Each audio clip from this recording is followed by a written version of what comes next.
Welcome, everybody, to the Voice of the Microsoft Partner. My name is Sherman Crancer. I'm the founder of the Crancer Group and the president of Surveil Incorporated. Hey, I want to say thank you, everybody, for coming today. This is the biggest event we have ever done. It is unbelievable. We had 2,200 registrants on LinkedIn and over 310 here on Teams. We obviously see a little bit of a drop off on the attendance, but we see so many people watch this afterwards. And I think, today it's such a polarizing topic, AI, artificial intelligence. And a lot of the times, we're kind of wondering what's going on. I think right now, a lot of us are wondering, what to do, how we're going to use this. From the partner perspective is how can we become potentially profitable, on this, or how do we sell this, or how do we get ready? And today we've got three amazing gets. I call gets like the three executives that we actually have on the call today from Microsoft. It's unbelievable. They're really going to be getting into some really fantastic stuff. Now, we also are going to have several giveaways today, just for the people who are attending on the team site. And then number two, what we want you to do is to utilize this also as a networking opportunity. Now, we run this call every last Friday of the month, right? Every last Friday of the month, and we want to make sure that people can get in here and say who they are, right? Talk about what they network with the other people. There's people from all over the world actually on this call today. So please put in your name, your phone number. Not your phone number, but your name, your company, what you specialize in the chat window. And this way, other people, if they're maybe looking for somebody that's going to be helpful, they can actually interact. Now, also, this is an interactive call. We're short on slides. Typically today, we have probably about 7 or 8 because there's really important information. We also have the ability to click through those slides. So if there's links on those slides to grab, it's great. This is coming directly from Microsoft on this, so you can go ahead and do that. But we want to make this interactive. So please ask questions in the chat room because we're going to be monitoring. I got a whole team. I got a staff of 7 people that is putting this on. We're watching the chat. Now we can't ask. We're not going to get to every question, of course, but we're also going to be able to potentially ask some of the actual speakers, what's going on, with one of the questions, right? We're going to kind of filter some of those out and make sure that we can give those, get the right information from that. So I'm just super excited, to kind of get this started. I don't want to spend too much time on talking right now because I think we want to, get to the meat. So let's go and get to the agenda. So this is kind of just the welcome message that we have here. We have our recurring guest, Walter Sillen, who's going to be doing our Power Platform Corner. So we got about 5 minutes of that. And he's going to kind of give you a power platform perspective on AI.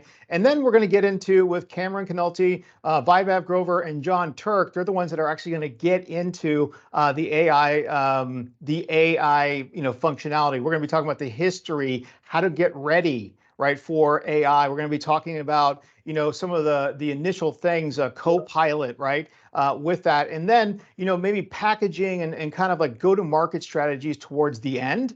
I think that's what is going to be really, really interesting to all. So please make sure you stay on the call the whole time. Now, it is being recorded, so you can watch it again at a later date, right? And no problem. So I think we have in here, so always be careful now. Always be careful of links, in there. But I think I would really hope that no one's putting in a weird link on that. And hopefully you have your advanced threat protection turned on, that you can monitor that. So with that being said, keep those coming. I like to see a lot of stuff in the chat window. So now we're doing our TCG shout out today. So a good friend of mine, Braulio Acevedo, is actually on the call today.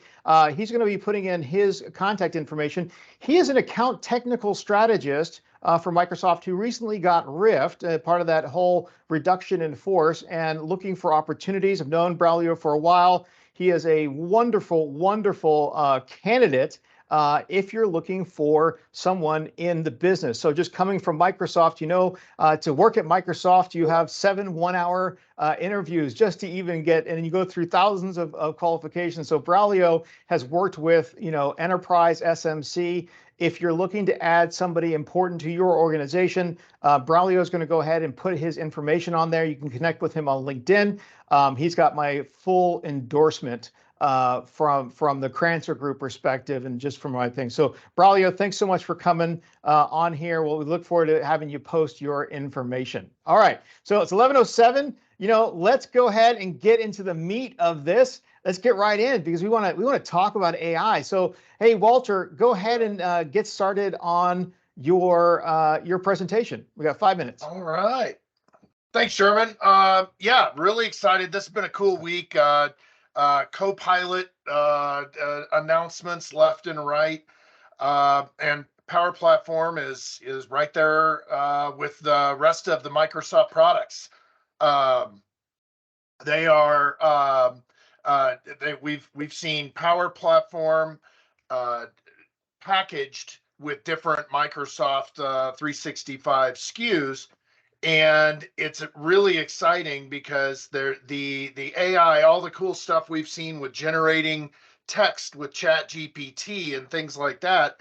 Well, here you're generating real applications that actually do things. There's a Copilot for Power Apps, Power Pages, Dataverse, Power Virtual Agents, and Power Automate, and then it's in preview for Power BI. Above and beyond the traditional querying your data and all this. This is not AI going amok and building a bunch of random things. It is just you sitting down talking in a natural language format and really sculpting the app right there in front of you. It's human guided and human approved. So it's really something that a lot of customers. For a lot of your customers out there, they might see it, but they're going to be afraid of it. They're going to be worried. What's it going to do? When's it going to do it? This is a really excellent opportunity to get out there and play with the latest Copilot tools, and it's really powerful. So one of the biggest things that it lets you do is it lets you build with a conversation. I was telling Sherman before this that I built a quick little app that let me kind of group and manage some LinkedIn contacts in about 8 minutes. It was pretty cool. The Copilot, it provides recommendations. It'll tell you how to improve your application, and then it'll also give you the ability to get other information about the data that you are loading in here, and it actually makes suggestions to you and says, hey, do you want to add this other field, or this would really make sense inside of your application. So it's a really cool feature that really opens things up to people to kind of really get in and use these Power Apps tools that have been bundled up with their Microsoft 365 this whole time. So, and then diving into this a little bit more, what do they already have? Probably. It's hard to say with all the different SKUs that are out there, but for most people out there, you've got Power Apps, Power Automate, and Power Virtual Agents, some aspect of that that are bundled up with your service. You can access common services out on the web like bots, Facebook, etc. And then all of these are embedded inside of Teams, so you can customers can build internal facing applications within Teams inside there. Power BI desktop's free. The licensing in that, there's a lot of different layers to that onion, but there is a basic version of Power BI desktop that's free and going all the way up to premium. Dynamics, a lot of people don't realize this, but if you have Dynamics, you've got access to almost all of this stuff, and that applies also within Business Central. Power Pages, there is not a free option. It requires Dataverse, which is a premium connector, so it's not there.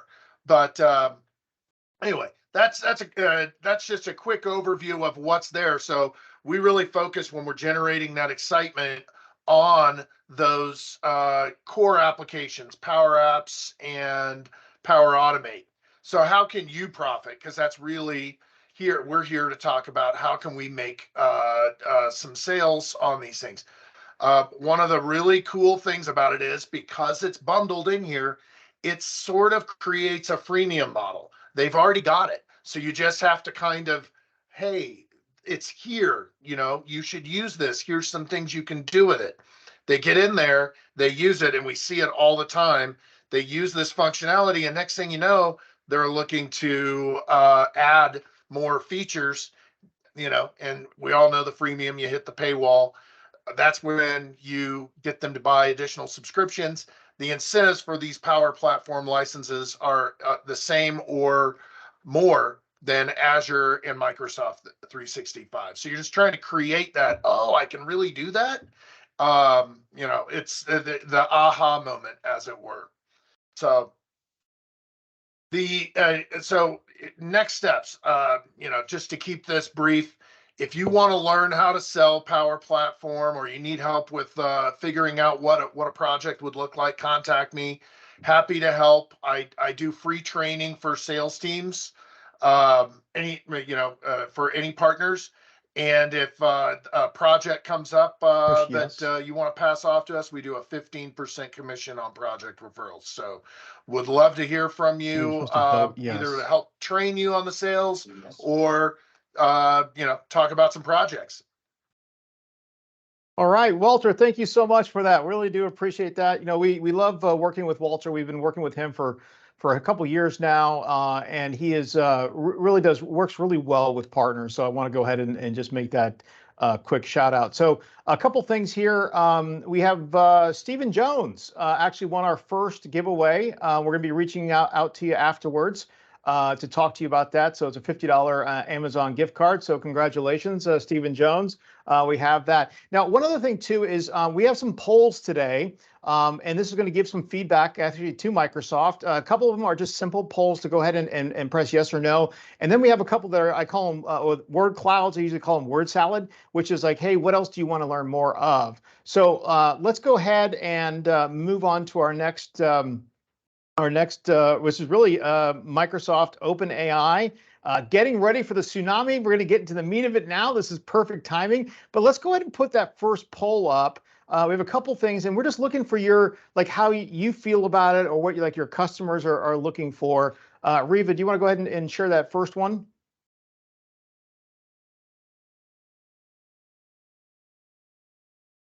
It's going to be coming up here in just a second here. Okay. So what percentage of your customers have asked you about AI solutions? If you can go ahead and just click on that, we're going to put in the 20%. So go ahead and click the 20. That's what we're kind of seeing now. Go ahead and yeah. All right. Perfect. And now these are all anonymous. Okay. So you can go ahead and click through that. Don't feel like we're going to call on you because you said something. But we'd like to go ahead and move from there. All right, so let's get our speakers on here. Okay, all right. So the first one is actually, let's kind of get it started here. Thank you, John. Thank you, Cameron. Thank you, Vaibhav, for coming here today. This is the really fantastic event, right? This is so cool. But I think we want to kind of start off with the origin story. Where's Batman born? Kind of a thing, right? So I'm going to go with Cameron. To kind of set the stage, Cameron, can you please just give us an overview of Microsoft's journey, to this stage, right, and its goals moving forward? Thanks so much, Sherman, and we're so excited to be here.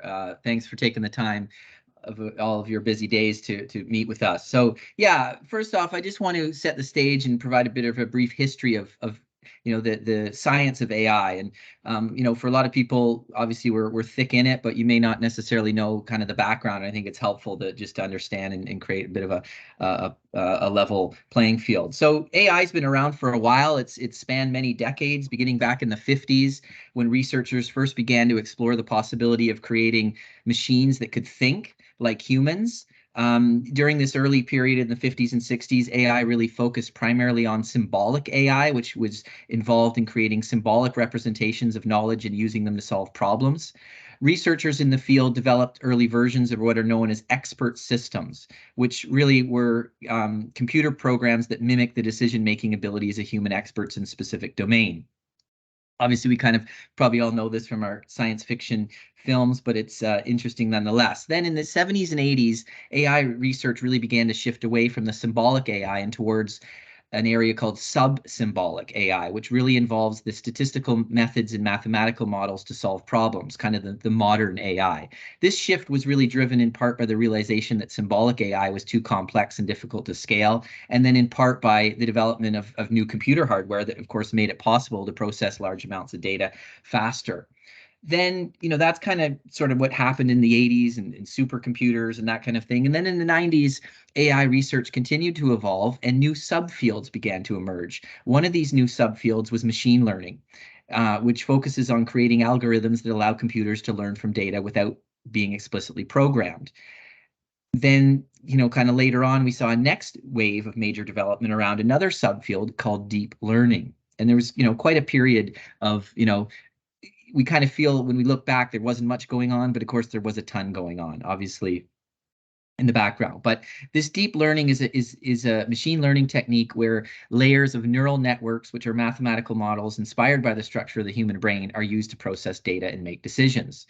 Since then, and over the last few years, really the major development in AI that we've seen, grow tenfold is generative AI. And that's what we're living in right now. And that's another subfield of AI that focuses on creating systems that can generate new examples, such as images, text, or speech. And they're similar to examples from a given data set. And it's really such a phenomenal situation just because, we're creating content as well. And so these generative models can be classified into two broad categories: the generative models and discriminative models. Generative models such as GPT-3 and DALL-E learn that the underlying probability distribution of the data set and can generate new examples from the learned distribution. Whereas discriminative models such as deep neural networks learn to differentiate between different classes or categories and are generally used for tasks such as image or speech recognition. So it's really important to understand kind of the different areas, because it's really helpful to kind of figure out and kind of understand where we're at. Now, with this year's commercial launch of OpenAI and Azure OpenAI service for Microsoft, generative AI is really become the widely known area that's, the business world is really looking at because of its ability to power applications that solve many common business challenges. And of course, we're going to look at generative AI a bit closer in today's conversation. Now, getting back to Microsoft's specific journey, we've actually, been around for 45 years, but the last 25 have been doing a ton around AI research and innovation, with many different teams working on different aspects across the field of AI. And some of the big milestones are, if I can just sort of quickly go through them. So back in 1994, we created the first speech recognition system that paved the way for Cortana and the other voice assistants. In 2010, you probably remember the Kinect sensor for Xbox. Yes, that may not have been a commercial success, but certainly the enabling natural user interfaces and motion tracking for gaming and entertainment was a massive development piece. Back in 2014, we created the Azure Machine Learning Service, which really makes it easy for developers and data scientists to build and deploy AI models in the cloud. Then in 2016, we launched our Microsoft Cognitive Services, which provides a collection of pre-built AI APIs for vision, speech, and language. And throughout this time, folks have been using all these things. And then, 2016, we created a bot framework, which enabled developers to seamlessly create conversational agents and chatbots, which we were just talking about in that first section there. 2017, we developed the AI platform, which offered a comprehensive set of tools and services for building, managing, and deploying AI solutions across all your operations: cloud, devices, the edge. And that same year, we also launched our AI for Good, which was an initiative that is kind of near and dear to my heart. We committed $165 million to use AI to address some of the world's most pressing challenges, such as accessibility, humanitarian action, and environmental sustainability. Many incredible innovations have resulted from this project around the world. Then in 2020, we launched our Responsible AI Framework, which outlines the 6 principles to guide the ethical development and use of AI at Microsoft. That's fairness, reliability and safety, privacy and security, inclusiveness, transparency, and accountability. And in 2021, we launched GitHub Copilot, which provides an AI-powered code assistant that can suggest and complete code for developers. The results from this have been incredibly positive, with overwhelmingly majority of users saying it's making their jobs easier, faster, and more fulfilling. And of course, this year has been our biggest year ever in terms of AI, with the launch of Azure OpenAI service and all the AI developments, such as our new copilots, which John will delve into a bit later on. Now, shifting gears once again as I wrap up, in terms of Microsoft's AI goals moving forward, we're continuing to innovate and democratize AI for everyone by expanding the capabilities and reach of the Microsoft AI platform to support the full AI lifecycle from data to insights to actions. We continue to focus on enhancing the integration and interoperability of our Microsoft AI products and services to enable seamless and consistent AI experiences across different domains and scenarios. We continue to look to empower the AI community and ecosystem to foster collaboration and co-creation among researchers, developers, customers, and partners. Probably many of you are on this call, we're working with some capacity. And then as well to continue to advance the responsible AI agenda to ensure that AI is designed and used in a way that aligns with human values and societal norms. Interestingly, it's been about 10 years since Satya became the CEO of Microsoft. When he took over, he charted a new path for Microsoft as a cloud and AI first company and really steered the whole organization to focus on supercharging our innovation efforts, while also establishing the overall AI objective of optimism about the future of AI and how it empowers and augments individuals and organizations' ability to address broad societal issues such as poverty, security, justice, education, and healthcare. So thanks again, and hopefully that's very helpful. I know that's quite a lot, but hopefully that's helpful. Thanks.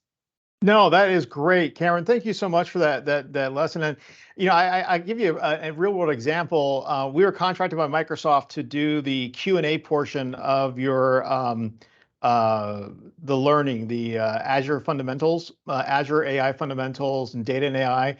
And we were doing all the Q&A. And what was interesting about that is, we had to answer all the questions, right? And so I was like, well, how are we going to do this? And there's like 2,000 people on every one of these like pseudo live events, right? And so I was like, well, guys, let me do this. Let me go and spin up a chat bot, right? I turned on Luis, right? So conversational AI. And I basically said, okay, let's start with 4,000 questions and answers, right? Let's go ahead and get that. So that whenever somebody had a question that we had no idea about, like we could just go to the chat bot and do it. And then we trained it to learn. What's interesting about that is it went from 4,000 questions to having about 8,000 questions in about 6 months. Because it was learning from what we were doing. And that was actually a real world application.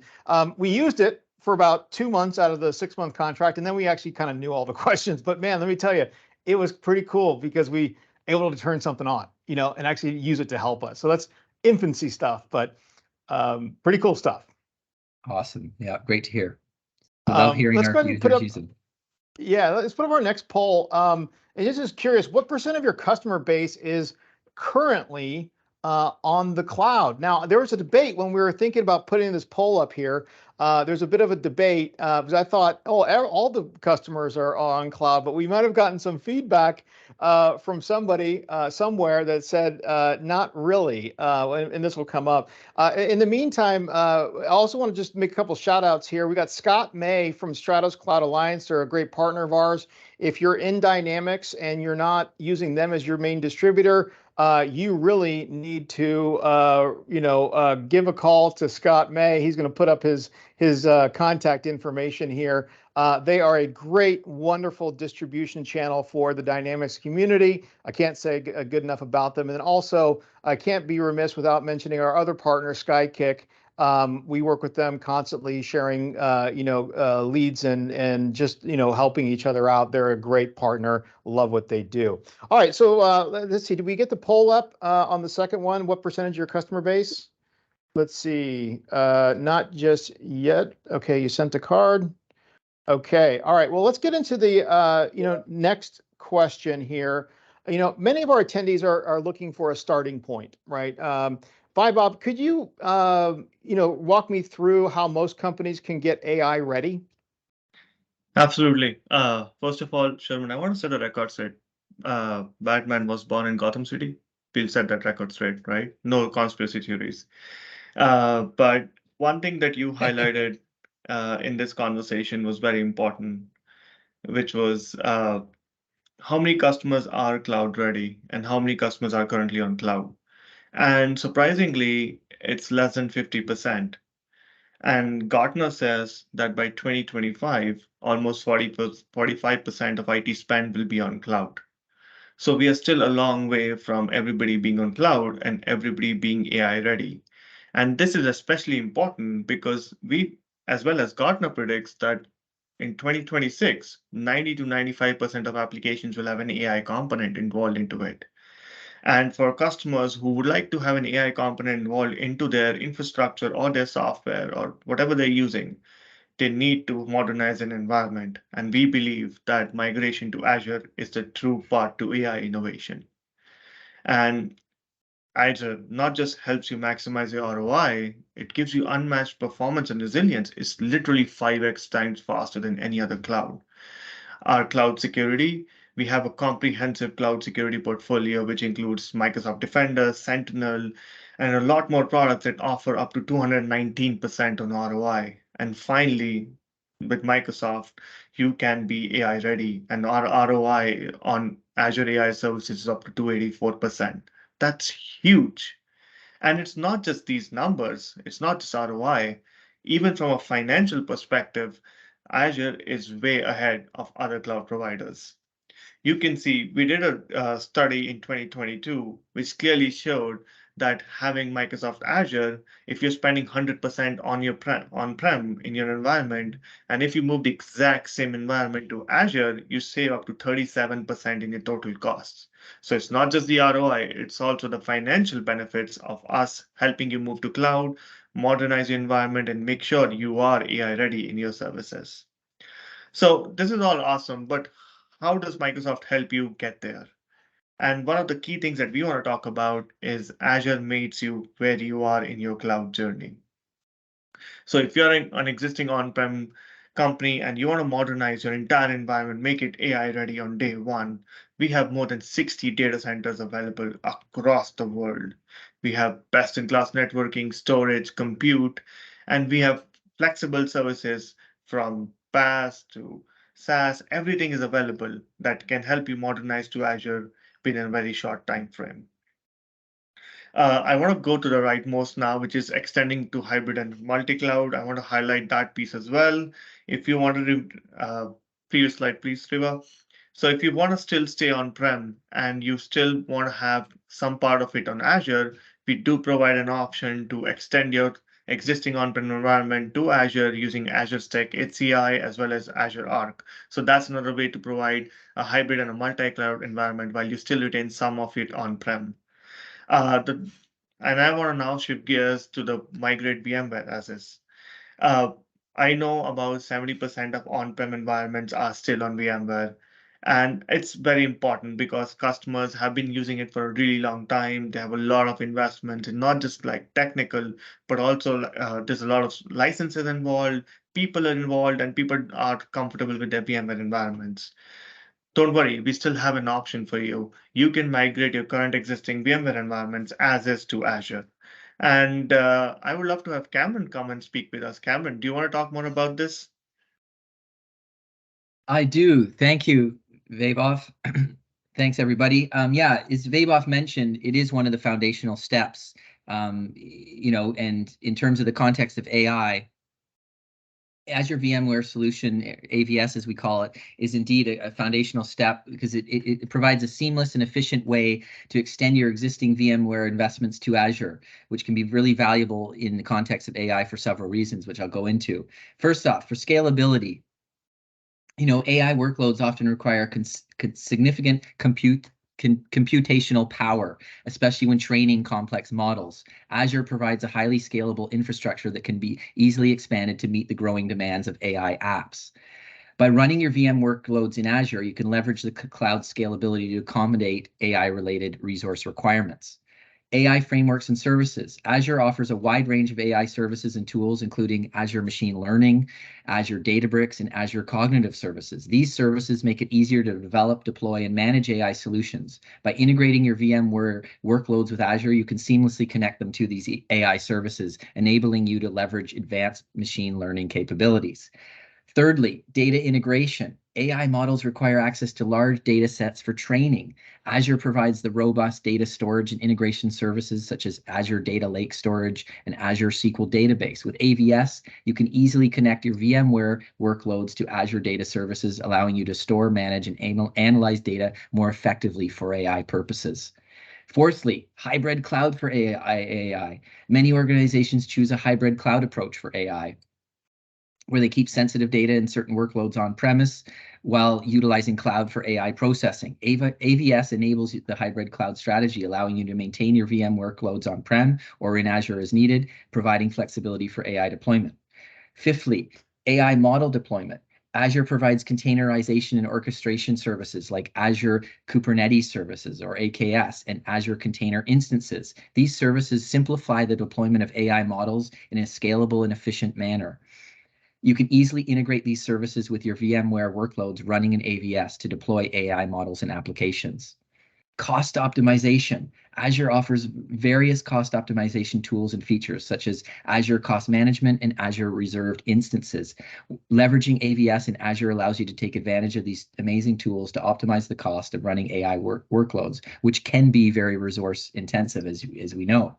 And finally, AI collaboration. Azure supports collaborative AI development and deployment with tools like Azure DevOps and GitHub Actions. By combining AVS with Azure's collaborative capabilities, your AI teams can work more efficiently and effectively, accelerating the development and deployment of AI solutions. To sum up, Azure VMware Solution provides such a solid foundation for migrating VMware workloads to the cloud, which can be highly beneficial in the context of AI.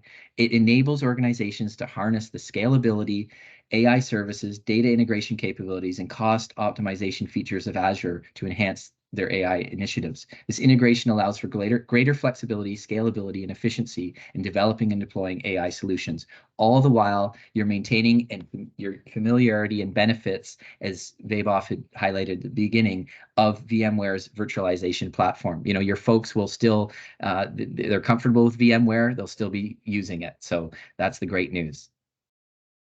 So That's- in all, go ahead, Sherman, Vaibhav. we just wanna say that Azure is gonna be where you are, where you want to be in your journey.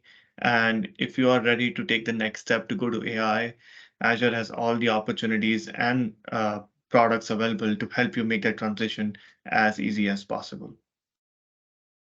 Got to start somewhere, right? Azure's got to be the foundational piece, right? You're not going to host this on your on-prem, right? So we got to use Azure, and you know, Azure.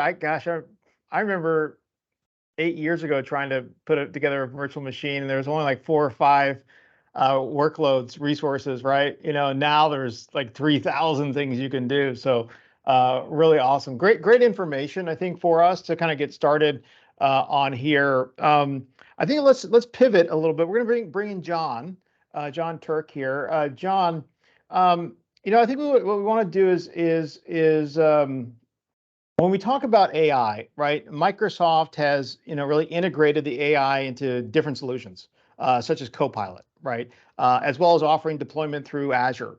So how does that translate into relevant opportunities for partners, customers, or partners? And then how do you make this like differentiation distinction from that?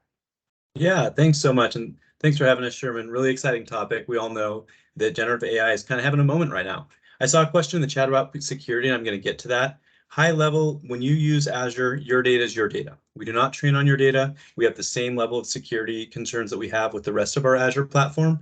And we also make sure that that your customers can have the same role-based access controls and security profiles across your environment. So this all applies to it, and you don't have to do any other things. We have a ton of documents. I know that probably wasn't the best answer or most fulfilling. So I'm on docs.microsoft.com, but you can also go in and look for a lot of security.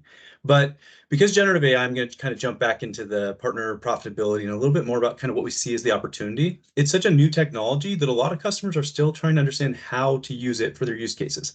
We know that what's going to sell this technology is business owners deciding that this is going to help them meet their goals and meet their targets, or it's going to help them optimize more efficiently.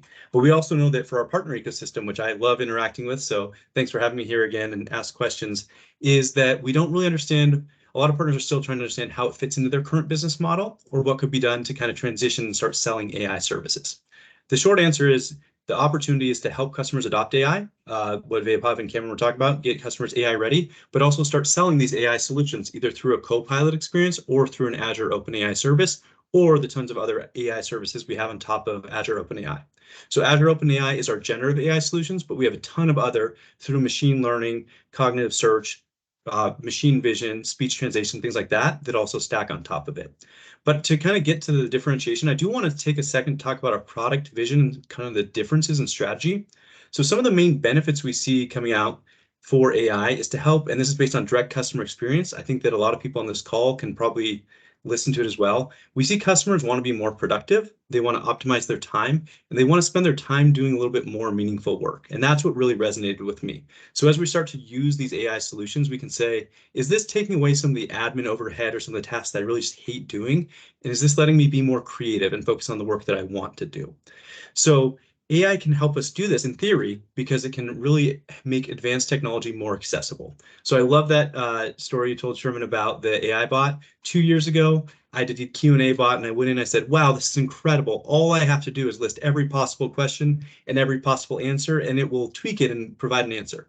I mean, that's in the past now. The step up we've seen in technology with generative AI has absolutely blown that out of the water, because that was leading technology a few years ago. And now it's to the point where you can, in Azure OpenAI Studio, you can make a bot that will use a pre-trained large language model, which is Azure OpenAI, and it will do it in a few clicks.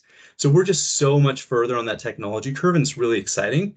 But we need to make sure that customers are able to use this, right? So we're using this in technology to help the tools we use be faster, more intelligent, and easier to use. And that means that you can automate some redundant tasks, you can provide recommendations, or we can eliminate skill gaps. So when we put this together with a lot of trends we've seen, and this is digital transformation, which, Microsoft's been selling for years, but digital transformation is about how do companies be more efficient with their data and how do they be more data driven? At the same time, the amount of data that everyone has is just through the roof.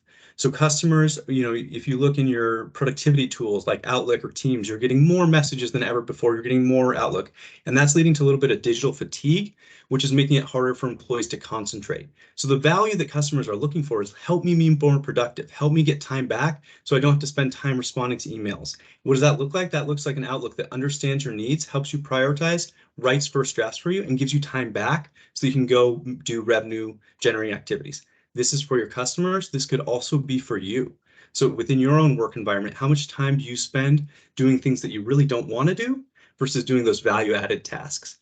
But it also means, and it's exciting to see we have so many dynamics partners here, because the other half of the data is what data are you collecting with your enterprise systems? How much corporate data do you have? And as that volume of data goes up, how are you processing it? A lot of companies are under stress saying we have all this data, it's not organized, we don't know what to do with it, and we can't really come in and we can't get insights from it. So as we look at that together, that's a good example of the way that most people interact with technology, which is through applications. And we think that AI and generative AI can help people get more out of their applications by making those applications more human-centric and easier to understand.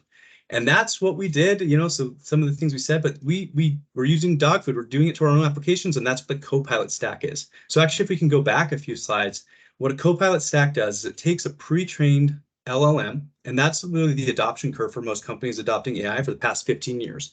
Before that, if you wanted to use AI, you had to train your own model and bring it up. We've put this out of the box in Azure OpenAI and in our Copilot solutions. Then we've added a natural language prompt. So instead of having to understand exactly how a computer thinks or understand the code, you can ask it natural language. Hey, Microsoft 365 Copilot, I had a document over here in Excel. Can you give me some summarization of that? Write a draft email for me and then make a pitch deck. So you can just be so much more productive if you understand that. And the best part of this is it's on your own data. So we're connecting this pre-trained large language model. We're putting in through natural language, and then we're connecting it into your own data so your customer can have relevant solutions for them. So that's kind of the backstory, and I'm going to get to the point. The first opportunity I said we see for partners is really helping customers adopt this technology. So whether it's going in and using Azure OpenAI service to build custom apps or integrate it into their existing functionality, or helping them adopt a Copilot stack, you really have to be able to talk to a customer, understand their needs, and also understand what their priorities are and the level of commitment. As Vaibhav and Cameron were saying, if you're really going through and trying to build out a custom environment, you need your data to be in the cloud.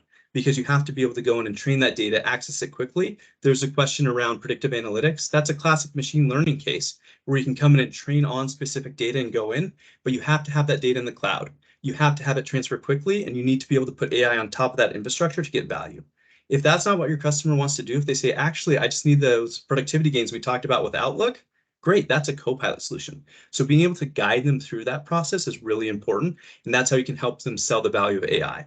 The second opportunity that we see is we've tried to make AI accessible. We've tried to inject it into our applications, but there's still going to be a learning curve. So as users start to come in and start using it within it, Microsoft's not the only company that's investing in AI.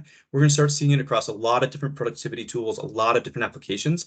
And for users to really get those productivity gains, they have to understand some of the core components. What is prompt engineering? How can I go through it? AI uses data, and this whole garbage in, garbage out is even more pronounced here. If a person comes in thinking that an AI can solve a different task or has access to data that it doesn't have access to, they're going to have a bad experience. And then they aren't going to be able to kind of go ahead and ride those productivity gains.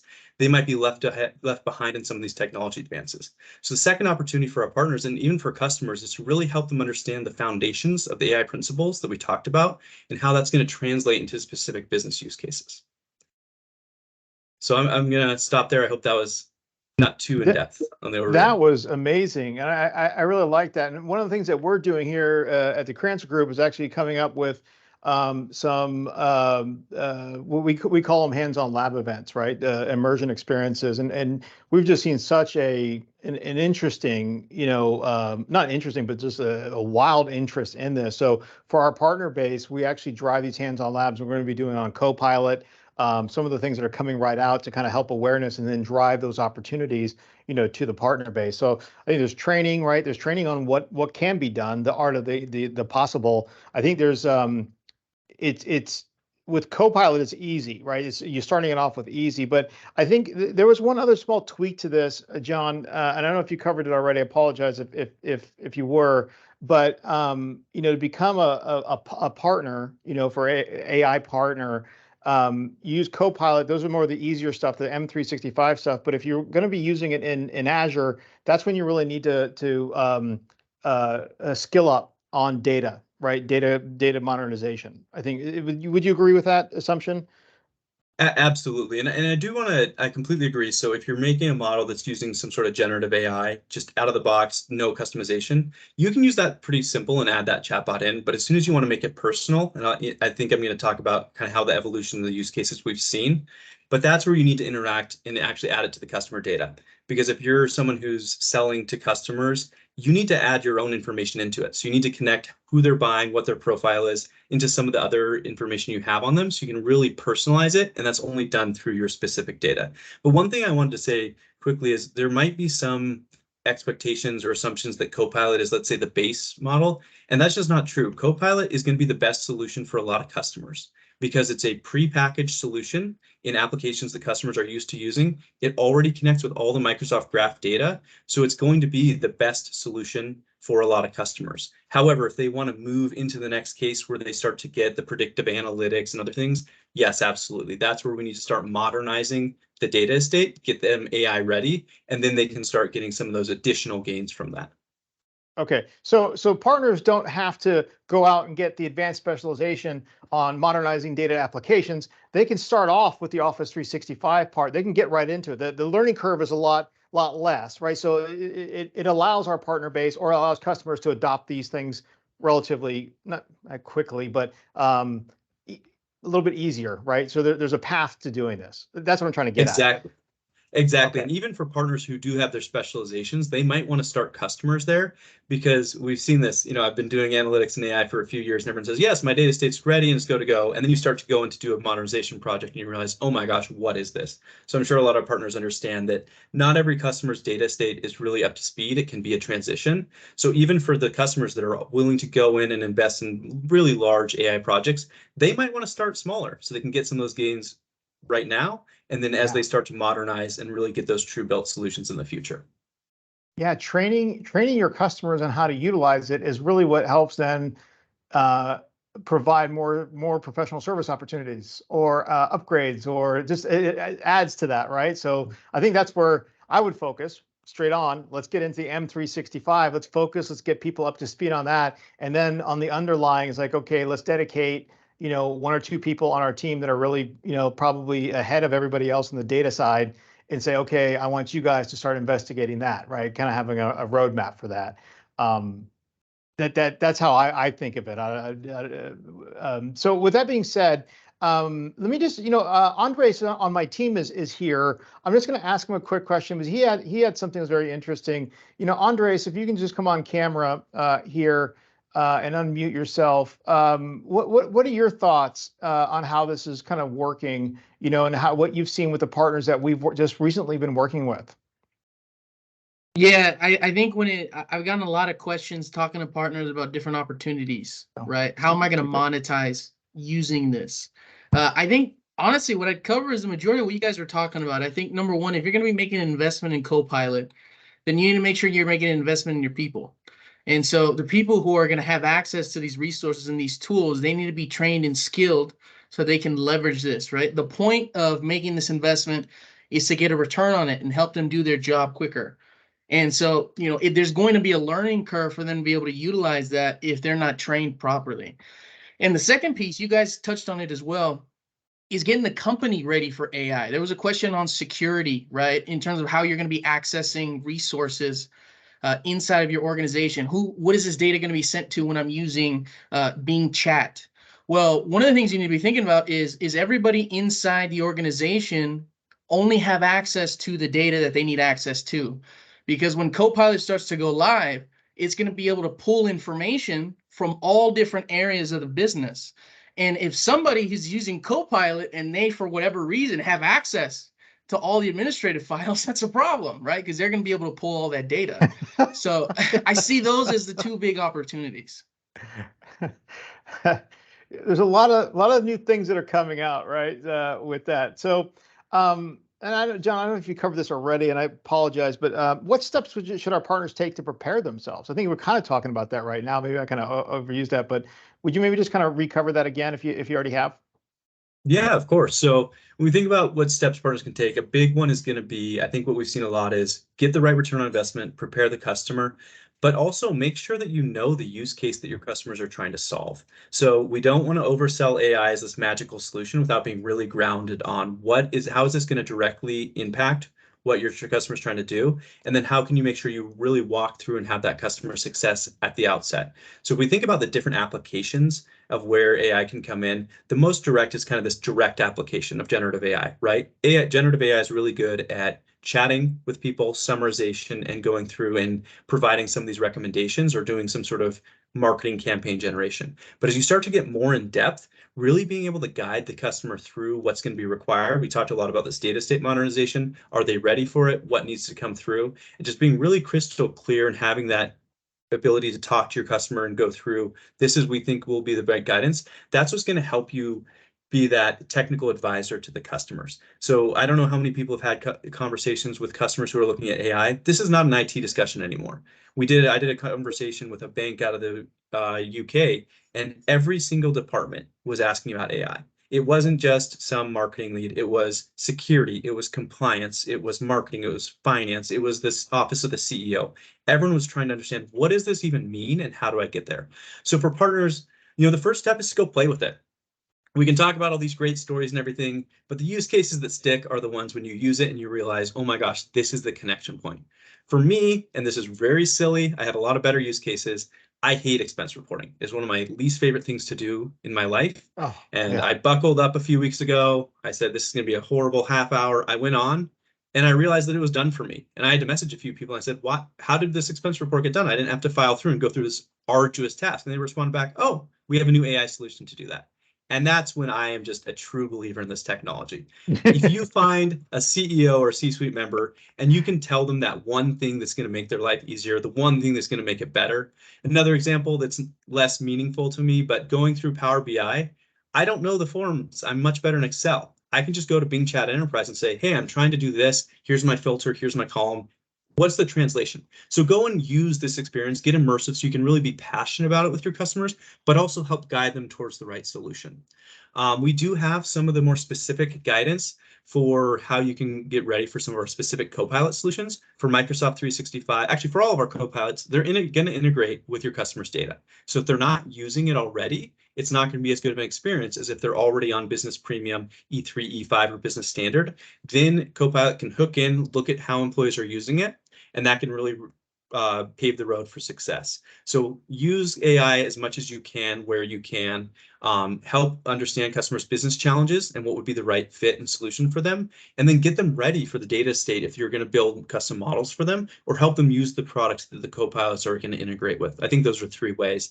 The next one is, we're really excited about this, working with our MSPs on this technology. I think I said, if you use AI correctly, we can help our customers really advance up. We know that you work with so many customers, so we're doing an MSP Summit on November 2nd to really start talking about this. If you can register, we're going to have some of the Microsoft execs come on and really talk about why this is such a turning point for a lot of our customers on the smaller business side and even up to medium, but how this technology can really help them be more efficient, be more productive, things that technology has been saying we're going to do for years, and we think that we're at an inflection point now. Yeah, please register. I think you can click through. We're doing this through PowerPoint presentation, so click through, register for that. It's clickable. We're trying to use everything that we possibly can here. Another thing too, you're talking about, you mentioned about talking about, you're talking to accounting, you're talking to finance, you're talking to marketing, you're talking to different departments.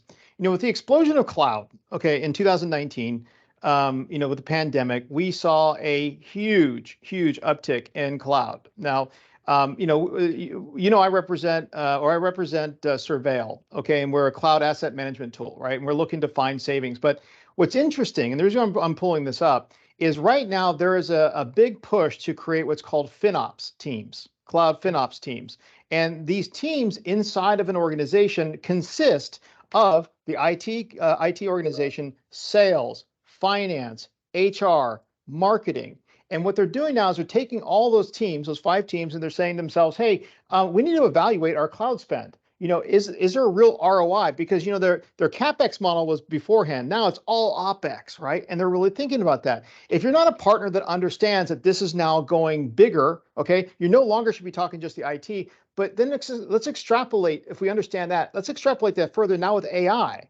Okay, now you're talking to those same people, and imagine if now you're a leader in the industry by coming in and saying, hey, I want to talk to you about your cloud spend, but let's bring in the other departments. Now you can take those other departments and say, hey, by the way, we can turn on this, we can turn on that, X, Y, and Z. Can we help you with more productivity, right?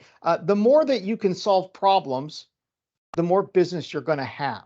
That's really what it comes down to. Can you solve? They always say solution selling, right? I would say it's problem solving. That's what it is. If you can solve my problem, I mean, I'm hiring you, right? Like right now, I've got a black magic problem with all these, different cameras that we have in here with about 3,000 connections. And if I could find somebody that would solve my problem, so I don't have to keep looking at every single, a message board on how to fix this connection or whatever, man, I would do it. So same thing. So I think that if you match up what we're seeing in the marketplace to this AI opportunity, holy Moses, like now it's time to do that. John? I love that thought. And also it's when you're talking to the different departments about ROI, a lot of the time they see cloud as cost. But if you can really make sure you understand the value, to your point, what you said was, here's this opportunity to inject AI, but really bring those departments in with marketing and say, how much productivity gain did you get? How much time back did your employees get because of these resources? And what revenue opportunities were we actually able to go and pursue because we either had more time back or this tool was so much more intelligent than what we've been using in the past. So that's great. And I really like the way you structured that. All right. So we got one more question. I won't be remiss. Next month we have a night.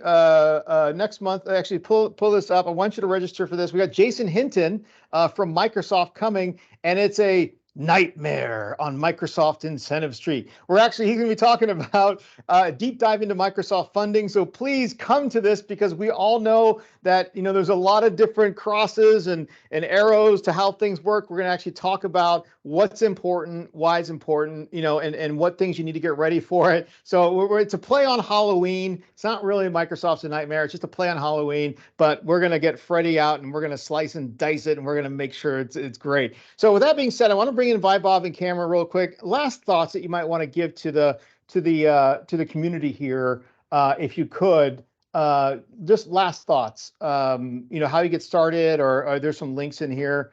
I'll start with Cameron. Yeah, thanks, Sherman and John. Great job sort of setting things up and kind of letting everybody know what's out there.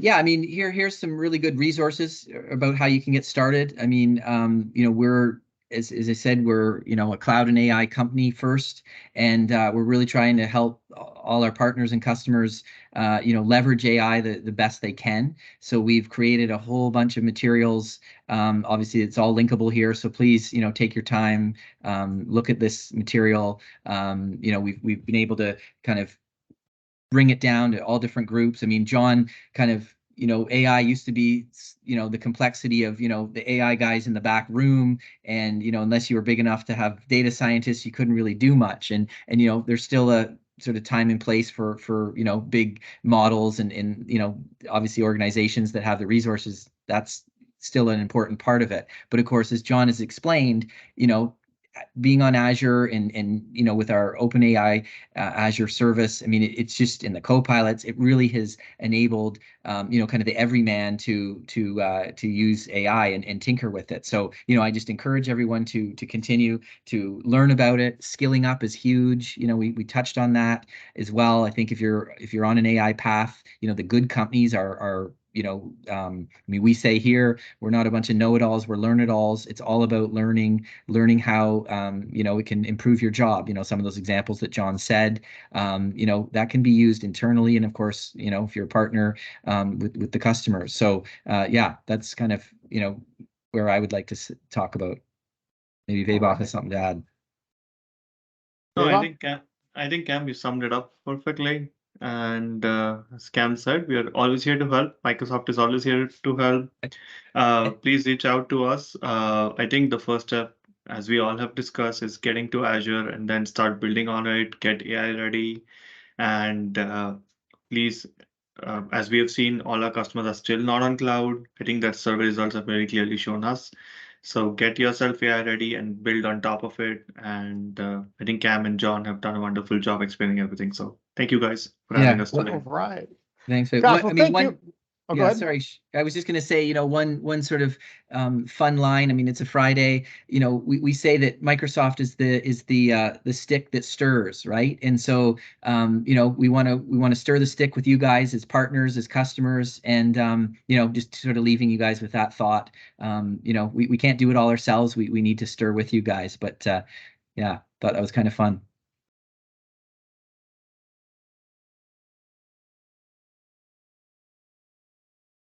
I think Shurma, you're on mute. Sure, we can't hear you.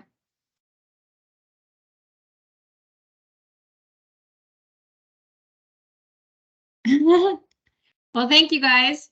We're landing it on time. Thank you all. Have a great rest of your weekend. Some audio issues. Right let us know. I'm going to send out one last poll. Thanks everybody for coming. We had a great time. Go ahead and give everybody a round of applause for sharing their time with us here today. If there's other topics you want to learn more about, let us know. We're here for you. We're here to build this community, and it's always a fun time every month having this conversation. So Cameron, Vaibhav, and John, thank you so much for your time. Everybody have a great rest of the week. See you soon.